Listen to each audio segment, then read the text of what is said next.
Bueno, buenas tardes para todos los que estén en clase y mirando luego el video. Hoy vamos a trabajar con Gálatas. Nosotros venimos y estuvimos acercándonos a Romanos. Claro que nosotros no hacemos en nuestros encuentros así virtuales en profundidad todo el libro de Romanos, porque para eso está el video del pastor Douglas. Sí sacamos algunas cuestiones a tener en cuenta y afirmamos algunos conceptos con respecto a esto. También estuvimos viendo Corintios. Ustedes se llevaron en el grupo de Corintios, les pasé un material. Fíjense que ese material de unas hojitas, 10, 11 hojitas, tiene debajo unas preguntas para resolver, casi multiple choice, muy práctico, que nos viene bien para a modo de confirmar si hemos entendido lo que estábamos trabajando. Con el libro de Romanos es muy práctico trabajar el libro de Gálatas. Es más, al finalizar la clase de hoy, les voy a enviar al grupo. Hola Ilsa, ¿cómo estás? Les voy a enviar al grupo el libro o un material de estudio, una serie que se llama Fe y Acción, o bueno, después le veo bien cómo es el título. Lo que viene al caso es que en este libro, en este material, ustedes van a tener el estudio de Romanos y Gálatas. No se asusten que es un libro de 334 páginas. No es obligatorio la lectura completa, no es obligatorio la impresión del mismo. Sí me gustaría que si ustedes tienen capacidad, memoria en su celular, lo puedan ver y el que mejor de los casos alguna llega a tener computadora en su casa, una notebook, una netbook, lo pueda bajar y guardar.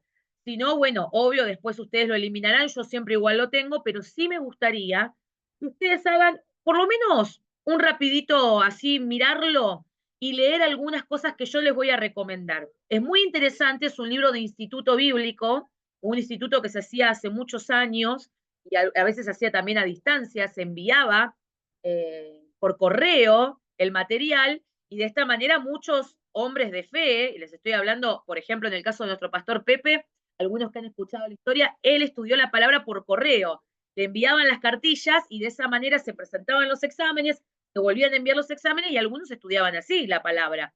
Estoy hablando hace muchos años atrás. Hoy con todo lo que tenemos alrededor, aunque cuesta a veces también estudiar la palabra, es mucho más fácil. Así que este libro lo van a ver que es súper completo. Desglosa la palabra de una manera, algunas cosas yo he sacado de ahí, otros poquito voy hoy a hablarles de la Biblia Scofield, del Matthew Henry que tengo acá al costado, les voy a ir leyendo un poquito, todo con respecto a lo que es Gálatas.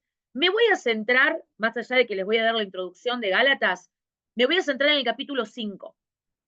Vamos a ver el capítulo 5 a partir del versículo 13 hasta el capítulo 6, versículo 10. Ese fragmento, que no vienen a ser dos capítulos enteros, pero sí un tema entre esos dos capítulos. ¿Cuál va a ser el tema? Bueno, el conflicto de todo creyente, que tiene que ver con la carne y el espíritu. ¿Y por qué entonces lo relacionamos con Romanos? Porque si ustedes estuvieron viendo el video de Douglas, pudieron hacer un acercamiento al libro de Romanos. Cuando yo digo acercamiento es, si yo no pude leer todo el libro, puedo mínimamente, con la Biblia, que la mayoría de las Biblias vienen así, ver los títulos de los capítulos del libro de la Biblia y hasta los subtítulos. Si mi Biblia es muy rústica, no tiene títulos, puedo acercarme también por medio de un buscador o pedir prestado o ver otros tipos también a través de internet de Biblias donde vamos a tener por lo menos los títulos de los capítulos. Eso es lo que nosotros llamamos un acercamiento. Es decir, al ver los títulos puestos claro por el hombre, porque ustedes recuerden que la Biblia, que son cada uno de esos libros cartas enviadas, manuscritos recuperados, traducciones, en realidad no tenían ni capítulos ni versículos. Esto se organiza con los años, cuando vimos historia de la Biblia, para que justamente nosotros podamos acceder a la Biblia de manera más práctica. Pero cuando yo me acerco a cada capítulo y voy viendo alguno de esos títulos, ya me voy armando una idea, un bosquejo de lo que trata el libro. Y en Romanos es muy conocido el capítulo 8. El capítulo 8, que si ustedes se acuerdan, y cuando yo les digo Romanos 8, debería automáticamente a nosotros conectarnos la vida en el espíritu, porque es un capítulo de que ustedes pueden encontrar material para tirar para arriba. Claramente tenemos que filtrar que de todo ese material que hay en internet, en libros, está correctamente interpretado y es de edificación para nuestra vida, porque no todo lo que está publicado en internet y en libros es 100% fiable. Uno tiene que tener con eso cuidado, ¿sí? Pero cuando habla de la vida en el espíritu, vamos a ver que relacionándolo con Gálatas, justamente allí también vamos a ver lo que significa la vida guiada por el espíritu, por los deseos del espíritu, o una vida guiada por los deseos de la carne. Y esto es algo que ustedes en Romanos, tanto 7 como 8, lo pueden acompañar. Por eso les dije, si tienen dos Biblias en casa, abran Romanos 7 y 8 y luego ábranse Gálatas 5. Y vayan haciendo una lectura casi paralela, que puedan de esa manera ver a lo que me refiero. Un momentito.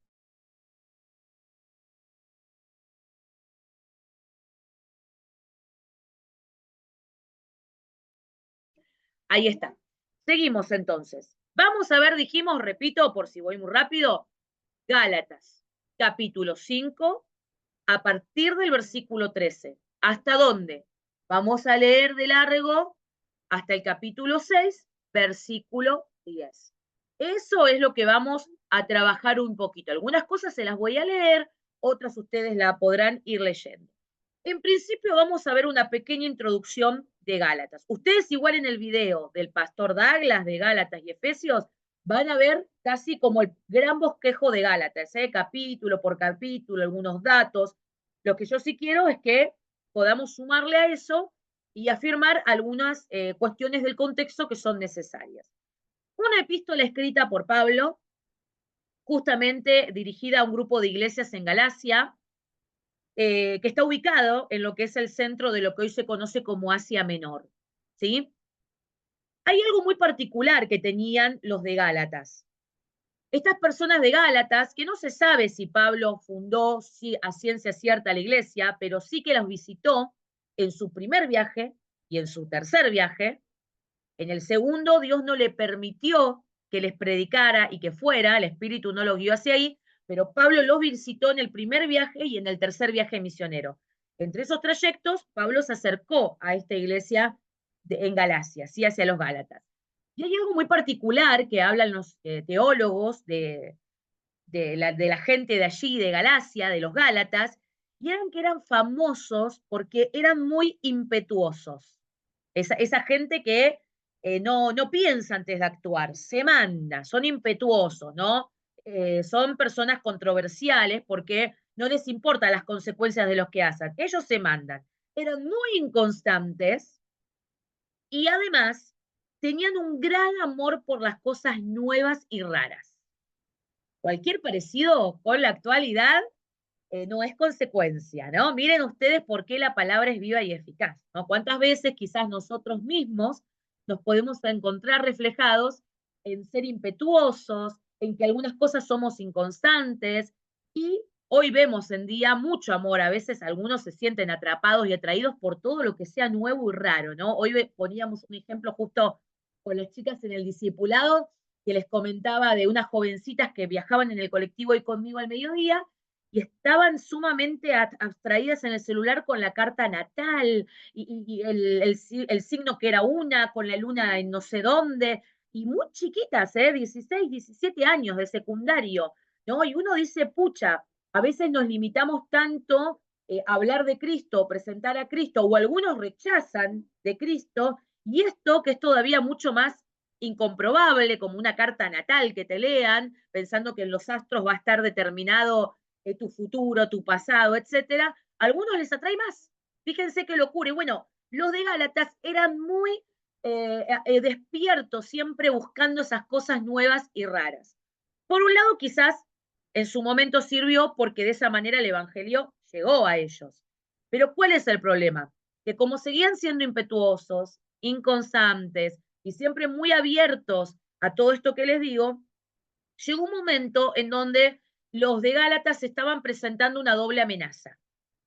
Una amenaza que tenía que ver con la pureza de la doctrina, es decir, con la enseñanza que les había sido sembrada, la verdad del Evangelio, la nueva noticia, a qué se refería Jesucristo, qué vino a hacer Jesucristo en nuestra vida, el escándalo o la controversia que llama en un momento Pablo ahí en el capítulo 5, versículo 11, que es el escándalo de la cruz.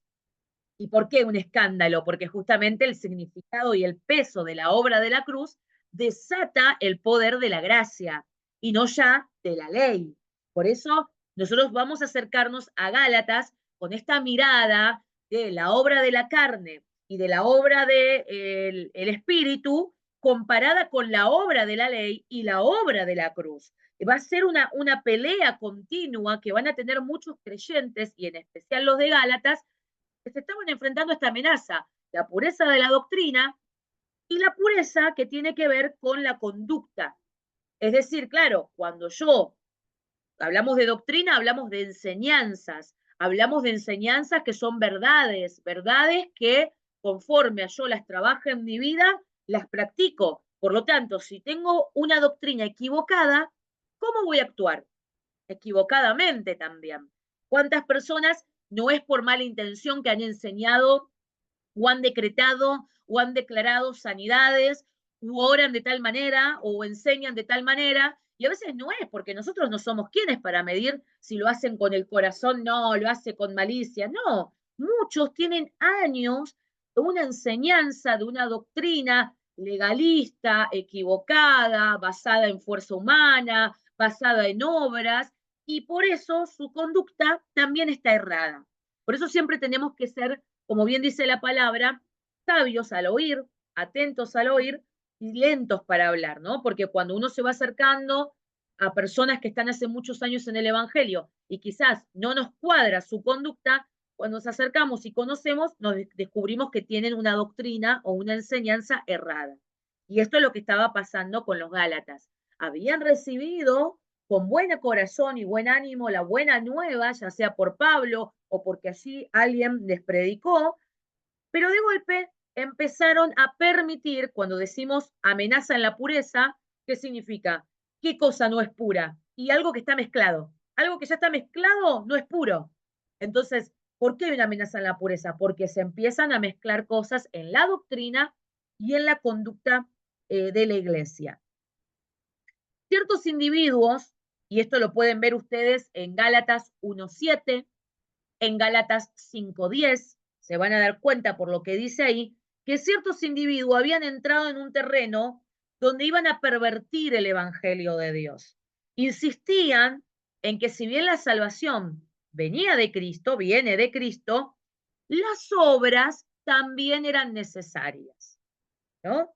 Entonces yo no era salvo solamente por la obra de la cruz de Cristo, sino que mi salvación también dependía de lo que yo hiciera, de mis acciones, de mi actitud pujante por cumplir ordenanzas o leyes. Por eso en Gálatas ustedes van a ver, si hacen una lectura, que en un momento Pablo habla de aquellos que les empiezan a decir que había que guardar ciertos días, ciertas festividades, ciertos días de luna, etcétera. Bueno, ¿eso a qué se refería? A que justamente algunos estaban mezclando nuevamente las obras de la ley, especialmente de los judíos, de los judaizantes, con, bueno, creemos en Cristo y lo que hizo en la cruz, pero no es suficiente. Lo que están diciendo es no es suficiente. Y alguien, o lo que sea que venga a darte una explicación de que hay algo que tenés que hacer porque si no, no sos salvo, te está diciendo que la obra de Cristo en la cruz es insuficiente. Y esto está errado. Esto nosotros no le tenemos que dar lugar. La obra de Jesucristo en la cruz es suficiente para mi salvación. Ustedes cuando vean el video de Douglas, además que Douglas, ustedes ya saben que es presbiteriano, él tiene muy firme y él está muy bien parado en cuanto a que la salvación no se pierde. La salvación es un don de Dios, una obra de Jesucristo regalada al hombre, y lo que sí va a generar en nosotros es que con semejante gratitud frente al amor que le tenemos a Cristo, nosotros procuremos vivir una vida en el Espíritu, ¿no? Pero no es que yo tenga que sumar o hacer algo para completar esa obra de salvación.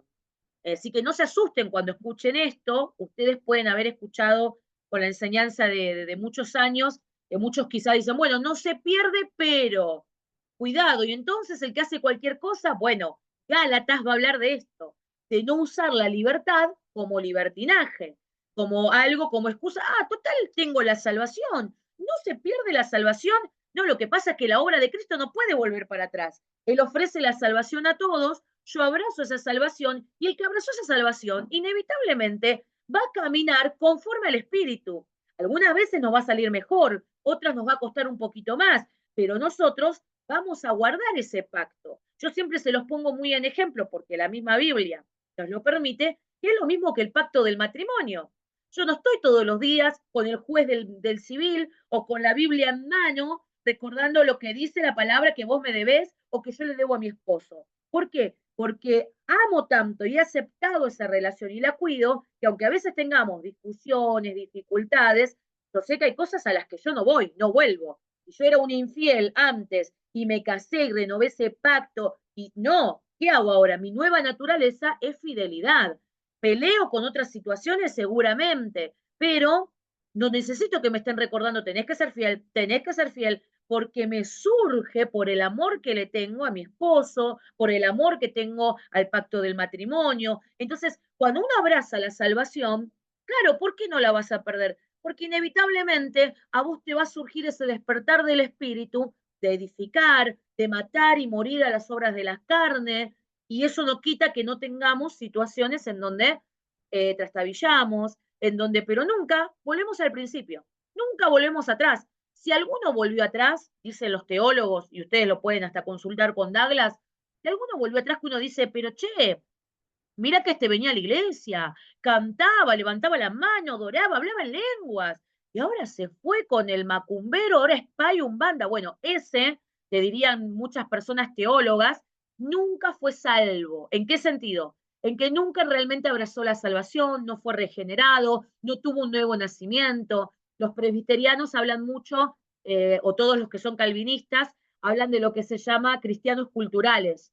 Es decir, se acercaron en algún momento, sintieron paz, porque el que se acerca a Cristo tiene paz, pero sin embargo no recibieron realmente una regeneración. Entonces, por eso ustedes van a ver que tiene esa firmeza Douglas en decir la salvación no se pierde y desde ahí se para. Ustedes van a ver igualmente que explica bien claro cómo a partir de la aceptación de la salvación no necesito agregar ninguna obra humana más.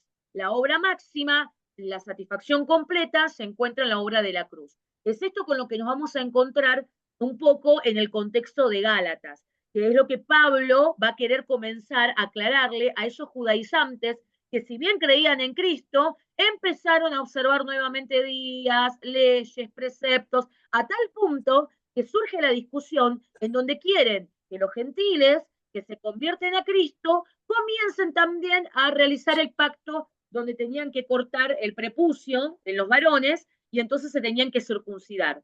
Y esa situación resulta ser algo totalmente confuso o vuelve a un pacto de obras que para el Antiguo Testamento y en el principio, cuando justamente el Señor se manifestaba a su pueblo de Israel, era necesario. Mas en Jesucristo, la obra de la cruz es completa.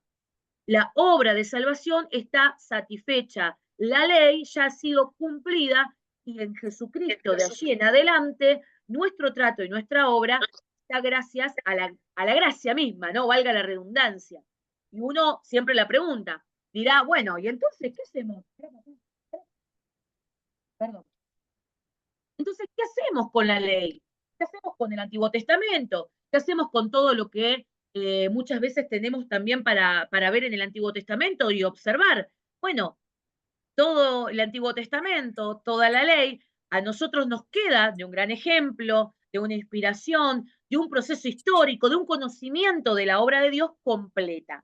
Nosotros siempre hemos dicho, ¿no es cierto?, en el instituto, cuando nos hemos encontrado en años anteriores, que tenemos la posibilidad de que en el Antiguo Testamento está escondido el Nuevo y en el Nuevo se explica el Antiguo Testamento. Y esto lo tenemos que tener presente cuando nos acercamos a esta discusión como la que encontramos en Romanos o en Gálatas de la carne y de la ley, del espíritu y de la carne o de las obras. Cuando me acerco con esta mirada, voy a poder comprender bien a lo que se refiere tanto Pablo como algunos de los escritores que vamos a ver más adelante. Bien, este es el pequeño contexto en el que Pablo va a escribir, con la mirada puesta allí. Bueno, ahí va. Ahora si se corta, recuerden que volvemos a entrar si podemos con el mismo link. Total, esto está grabado y luego lo voy a subir. Creo que vamos a ver hoy, en este texto que les dije, ¿se acuerdan? Para los que entraron un poquito más tarde, vamos a ver 5 principios hoy, por lo menos que quiero sacar de la sección de Gálatas, capítulo 5, versículo 13, y capítulo 6, versículo 10. Allí vamos a estudiar 5 principios que Pablo nos va a presentar con respecto a vivir en la carne o en el espíritu. ¿Cómo lo puedo acompañar? Repito, lo puedo acompañar con los capítulos 7 y 8 de Romanos, ¿sí? O sea, en paralelo, si tengo 2 Biblias en casa, si tengo Biblia de estudio, tengo diccionario bíblico, hagan luego en casa ese ejercicio y ese paralelismo y van a ver cómo se complementa lo que escribe Pablo en Romanos y lo que luego va a escribir en Gálatas. Vamos a ver el primer principio. ¿Cómo lo vamos a titular este primer principio? Y vamos a ver 5. La carne y el espíritu se oponen entre sí. Parece súper, ay, sí, claro, pero saben que a veces no comprender lo que es la carne, no comprender lo que es la vida en el espíritu, nos puede llevar a errores. Es más, ¿qué les pasaba a los Gálatas? Estaban queriendo vivir en la carne y en el espíritu como si fuera lo mismo. Y no es así. Primer principio, entonces, la carne y el espíritu se oponen entre sí. Es un paralelismo lo que dice Román. Yo les voy a leer lo que dice en Gálatas capítulo 5, versículo 13 al 18. Porque vosotros, hermanos, a libertad fuiste llamados. Solamente que no usen la libertad como ocasión para la carne, sino sírvanse por amor los unos a los otros. Porque toda la ley en esta sola palabra se cumple. Amarás a tu prójimo como a ti mismo. Pero si se muerden y se comen los unos a los otros, mirad que también no os consumáis unos a otros. Y ahora yo se los voy a leer todavía falta un poquito más, pero se los quiero leer en la NTV, porque todavía está más y habla de mutilación casi. Es un poquito hasta más fuerte, ¿eh? Miren que Pablo les escribe a este grupo, como les dije al principio, impetuoso, inconstante, siempre buscando cosas nuevas, les escribe duro. Y Pablo siempre tiene escritos duros, pero como están llenos del amor, del interés por el otro para sacarlo de la oscuridad, de la confusión, realmente producen fruto. Porque hoy cualquiera es susceptible ante el llamado de atención de ofenderse, de enojarse, de tomarlo para la tremenda. Y en realidad el que te ama y te llama la atención, si está lleno de amor, va a producir fruto bueno en nuestras vidas. Te los leo nuevamente, Gálatas 5, 3 al 18 en la NTV. Pues ustedes, mis hermanos, han sido llamados a vivir en libertad, pero no usen esa libertad para satisfacer los deseos de la naturaleza pecaminosa. Al contrario, usen la libertad para servirse unos a otros por amor. Si tenés tu Biblia o tenés tu cuaderno, recordá, poné un asterisco allí, la teología del deseo. Nosotros lo vimos cuando cursamos las materias con Camilo. Él habló de una introducción, a mí particularmente me partió la cabeza pensar en que realmente aquel que abraza la libertad de Cristo para justamente decir, che, ¿seré salvo o no? ¿Cuál es tu deseo? ¿Qué deseas? Si vos decís, no, sí, congrego, leo la palabra, oro, pero la verdad es que yo deseo hacer esto, y todo eso va en contra del espíritu, entonces no hay una regeneración en nuestra vida, no hemos comprendido, no hemos sido realmente llamados o no hemos sido iluminados con el poder del transformador del Espíritu Santo que inclina mis deseos hacia Dios, que no quita, que tenga que acrecentar mi relación, que yo tenga que agarrar hábitos, que yo tenga que esforzarme en cuanto a qué, a poder girar todo mi día, todo mi horario y mi tiempo para darle prioridad a Cristo, para alimentar ese deseo, ¿no? Y eso de la teología del deseo, es bueno que hagas un asterisco ahí, porque aquí en la NTV justamente lo marca. Sigo leyendo. Versículo 14. Pues toda la ley puede resumirse en un solo mandato. Ama a tu prójimo como a ti mismo. Pero si están siempre mordiéndose y devorándose unos a otros, tengan cuidado. Corren peligro de destruirse unos a otros. Miren lo que genera cuando nosotros a la obra completa de la cruz, de la salvación, el ser humano, el hombre, porque no es mandado por Dios, aunque diga Dios me dijo, comienza a agregar cosas que el Señor no demanda de nosotros. Y entonces pone preceptos y leyes y agrega cosas, ni hablar de nuestra vida, si uno se pusiera a hablar de nuestra vida, los que hemos pasado por iglesias, por ya unos años, las cosas que hemos tenido que, ¿no? Gente que controla si armás el arbolito, qué adornito tenés, cómo te vestís, si tenés un tatuaje, cómo, y empiezan a mirar y a hacer observancias de cuestiones externas, las cuales, no digo que no son importantes, pero serían lo de menos cuando la cuestión interna está realmente resuelta delante de Dios. Cuando nuestra vida es en el Espíritu y el Espíritu gobierna nuestros pensamientos, limpia, purifica nuestro corazón, nuestros pasos y nuestras acciones, van a manifestar eso. Entonces, un tiempo les vengo diciendo en varias oportunidades a algunos, ¿no? Somos y expresamos lo que nos habita. Es decir, lo que habita en mi vida se va a expresar en todo lo que yo toque o haga. Esto es muy fácil de ver y es una ley casi irrefutable espiritual. Si a mí me habita el Espíritu Santo de Dios y alimento al Espíritu Santo de Dios conforme a lo que su palabra me enseña, yo voy a manifestar eso en medio de situaciones, de dificultades, como también seguramente voy a manifestar cosas en las que tengo que seguir trabajando, sea mi temperamento, sean mis pensamientos, mis dogmas, mis prejuicios, mis cuestiones culturales también muchas veces. Tengo que trabajar todo esto a la luz de la palabra.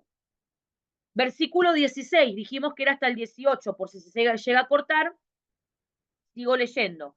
Por eso les digo, dejen que el Espíritu Santo los guíe en la vida. Entonces, no se dejarán llevar por los impulsos de la naturaleza pecaminosa. La naturaleza pecaminosa desea hacer el mal. Es decir, hay un deseo del espíritu y hay un deseo de la carne. Hay un deseo de mi nueva naturaleza en Cristo y hay un deseo de la naturaleza pecaminosa o de la carne, dicen otras versiones, que va a estar allí latente. Cuando hablamos de carne no hablo de lo que recubre mis huesos, hablo de esta naturaleza pecaminosa. Esta naturaleza pecaminosa continúa. ¿Por qué? Porque estoy en un mundo bajo la influencia de este mundo, corrompido, dañado y roto por el pecado, y mientras yo esté sujeto a este cuerpo y a esta naturaleza, va a haber muchas veces deseos de la naturaleza pecaminosa, los cuales, dice Pablo, nosotros no tenemos que alimentar, no deberíamos alimentarnos. Y el espíritu nos da deseos que se oponen a lo que desea la naturaleza pecaminosa. Estas dos fuerzas, versículo 17 estoy leyendo en la NTV, luchan constantemente entre sí. Luchan cada tanto. Luchan si fuiste mucho a la iglesia. Luchan si ayunaste y oraste. No, dice, luchan constantemente.